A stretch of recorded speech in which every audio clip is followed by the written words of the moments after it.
ಇದು ಬುರ್ಡೆ ಗ್ಯಾಂಗಿನ ಷಡ್ಯಂತ್ರ. ಆ ಷಡ್ಯಂತ್ರನ ಇಟ್ಕೊಂಡು ಅದನ್ನು ಇನ್ವೆಸ್ಟಿಗೇಷನ್ ಅವಶ್ಯಕತೆ ಇರಲಿಲ್ಲ. ಅದಕ್ಕೆ ಹೈಪ್ ಮಾಡಿ ಧರ್ಮಸ್ಥಳ ಒಂದು ದೈವಸ್ಥಳ, ಕಳಂಕ ತರಬೇಕು ಅಂತೇಳಿ ಈ ಎಡಪಂಥೀಯರ ಜೊತೆ ಸೇರಿ ಎಲ್ಲಿಂದ ಇನ್ವೆಸ್ಟಿಗೇಷನ್ ಶುರುವಾಗಿದ್ದು ಅಂತ ನಿಮಗೆ ಗೊತ್ತಿರಬಹುದು. ಈಗ ನಡೀತಾ ಇರೋ ಕಾಂಗ್ರೆಸ್ ಸರ್ಕಾರ ಎಡಪಂಥೀಯರ ಜೊತೆಯಲ್ಲಿ ಸೇರಿ ಕೇರಳದಿಂದ ಅದನ್ನ ಹುಟ್ಟಾಕಿದ್ದು, ಅದನ್ನ ಕರ್ನಾಟಕಕ್ಕೆ ತಂದಿದ್ದು.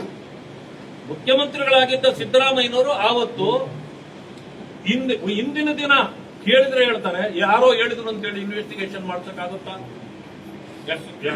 SIT ಕೊಡಕ್ಕಾಗುತ್ತ? ರಾತ್ರಿ ಕೊಟ್ಬಿಟ್ರು. ಯಾಕೆ? ಇವತ್ತಿಗೂ ಹೇಳ್ತೇನೆ, ಅದು ಬುರ್ಡೆ ಗ್ಯಾಂಗ್ನ ಕೆಲಸ ಇತ್ತು. ಅದಕ್ಕೆ ಸಪೋರ್ಟ್ ಈ ಬುರ್ಡೆ ಸರ್ಕಾರದ ಸಪೋರ್ಟ್ ಇತ್ತು. ಅದು ಬುರ್ಡೆ ಗ್ಯಾಂಗ್, ಇವತ್ತಿರೋದು ಬುರ್ಡೆ ಸರ್ಕಾರ. ಈ ಬುರ್ಡೆ ಸರ್ಕಾರ ಇದಕ್ಕೆ ಒತ್ತು ಕೊಡಬಾರ್ದಾಗಿತ್ತು, ಆದ್ರೆ ಕಳಂಕ ತರಬೇಕು ಅನ್ನೋ ಕಾರಣಕ್ಕೆ ಕೊಟ್ಟಿದ್ರು. ಇವತ್ತು ಸರ್ಕಾರವೂ ಕೂಡ ಎಕ್ಸ್ಪೋಸ್ ಆಗಿದೆ. ಆಯ್ತು, ಏನು SIT ರಿಪೋರ್ಟ್ ಇದೆ ಹೊರಗಡೆ ಕೊಡಿ, ಈಗ ನೋಡೋಣ. ನೀವು ರಾಜಕೀಯ ಬೇಳೆ ಇಂಥದ್ರಲ್ಲಿ ಬೇಯಿಸಬೇಡಿ. ಜನರ ಕೆಲಸ ಮಾಡಿ, ವಿಶ್ವಾಸಕ್ಕೆ ತೊಳೆ, ಜನರ ಮುಂದೆ ಹೋಗಿ ನೀವು ಅವರ ಆಶೀರ್ವಾದ ಪಡೆದು ಬನ್ನಿ.